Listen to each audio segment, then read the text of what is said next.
A big what's up to everybody. Welcome back to the channel. A quick video for your listening pleasure. I've been wanting to explore this topic for a really long time now, or at least get it off my actual chest, and thought this would be the right time to do so. The squad has won the last 6 games, going on a little run to brighten up the hopes of their playoff prospects, sitting at 5th in the East, a far cry from where we were just a few weeks ago. Now, this obviously is a good thing compared to the alternative, but if we're being honest, and we should be honest if we are going to talk about this team, I am not impressed and will be giving minimal applause to the team currently at hand, as they have not lined up with the expectations during the first quarter of the season. Now, yes, this team has battled through a myriad of injuries to get here, comfortably set in the middle of the pack, but something is wrong with the squadron as a whole. The feeling just hasn't been here this season at all. We have blamed a lot of this on the head coach Glenn Doc Rivers numerous times.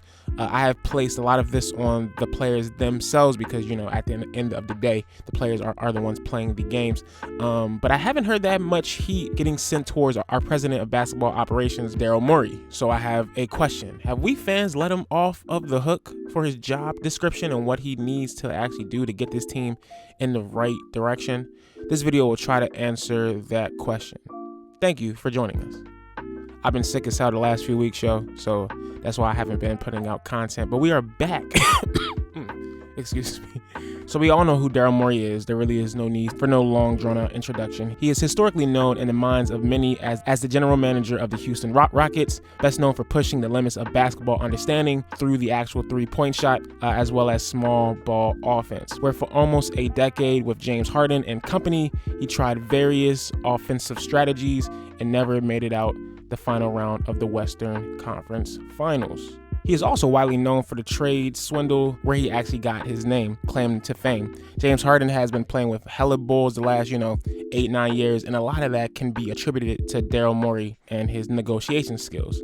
In the summer of 2021, Daryl Morey signed on with the Philadelphia 76ers after stepping down in Houston, much to the chagrin of Rockets fans. Fast forward almost 3 complete seasons later, only to have that same Philadelphia 76ers team in the same place that they started when he first got on board, a second round exit. So let's take a walk down memory lane and look at all the trades that Daryl Morey has made during his tenure as a Philadelphia 76er. So year 1, he came out of the gate and on draft night traded Al Horford in his large contract for Danny Green. Good trade just because Al Horford had 3 seasons left on his contract, and we got that traded for a 1-year expiring deal. Plus we needed shooting overall. Not to mention the whole scheme and fit of Al just wasn't working here. Same exact night, we would trade Josh Richardson and a 2nd round pick for one Seth Curry, which brought shooting to the table since JJ Redick fraudulently walked out of the door during free agency.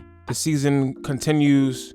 We were actually playing very good up to this point, and the trade deadline happens and we end up trading for George Hill, which at the time everyone in a Pops thought was the missing piece to the 76ers championship run. Nope, not at all. The Hill trade did not play out well for the 76ers, as you know. Looking back, it was clear that Hill was not 100% healthy.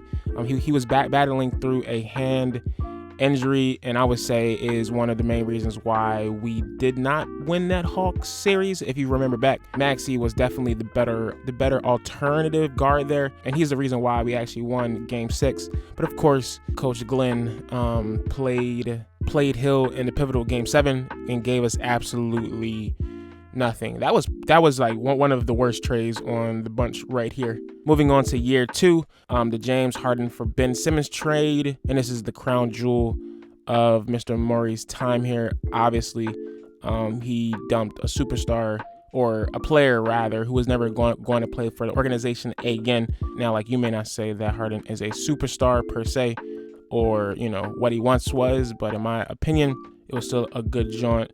In addition, we would also give up Seth Curry and Andre Drummond. The actual jury is still out on this trade because both teams are equally mid at this point. But I can say that Harden has had more usage in Philadelphia than Ben Simmons has had in Brooklyn. So take that for what you will.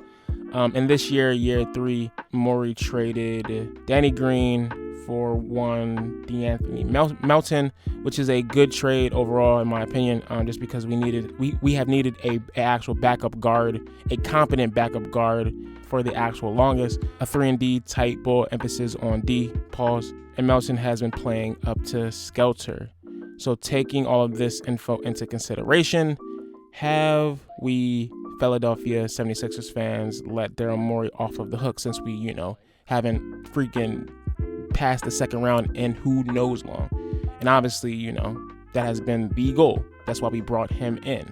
I would give his tenure a solid B up to this point. He seems like he plays it safe, at least within this organization, which I understand from his perspective. He doesn't really want to mess up with what the Sixers have had the last few years, since even though we haven't won a championship, we have been consistently going to the playoffs, making minor tweaks on the roster.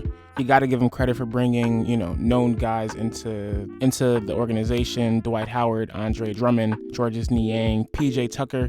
Even his drafting Maxey and B-Ball Paul. He also let Isaiah Joe walk for nothing, which is a bad joint. All he really does nowadays is just bringing in old Houston guys. So long gone are the days where he is the smartest GM in the room, or actually even the whole league, mainly because every other GM has become smart themselves.